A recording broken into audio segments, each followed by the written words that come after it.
gedung TDC, Technopreneurship Development Center milik Politeknik Negeri Lok Sumawe. Ya baru jadi, belum diresmikan, 5 lantai.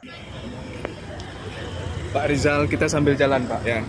Oke, tadi ada informasinya bahwa ini ada peresmian gedung atau sorry ada gedung baru ya yang dimiliki oleh Politeknik. Gedung apa, Pak? Technopreneurship Development Center atau kita singkat dengan TDC. Apa keunggulannya apa nih?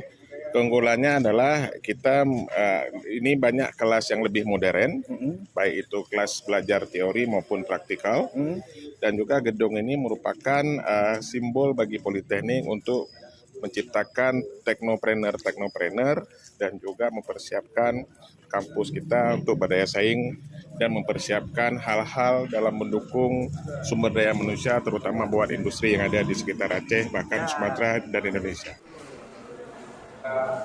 Kami sekarang ada di gedung Technopreneur Development Center TDC punya yang dimiliki Politeknik Negeri Lok Sumawe yang baru saja selesai tapi belum diresmikan. Inilah salah satu ruang tempat aplikasi mereka untuk praktik ya, perfilman dan lain sebagainya. Juga ada di ruang podcast, ada ruang robotik ya, dan banyak lagi ruang-ruang yang lain untuk Politeknik. Memang luar biasa, ini sudah bisa digunakan tapi menunggu peresmian.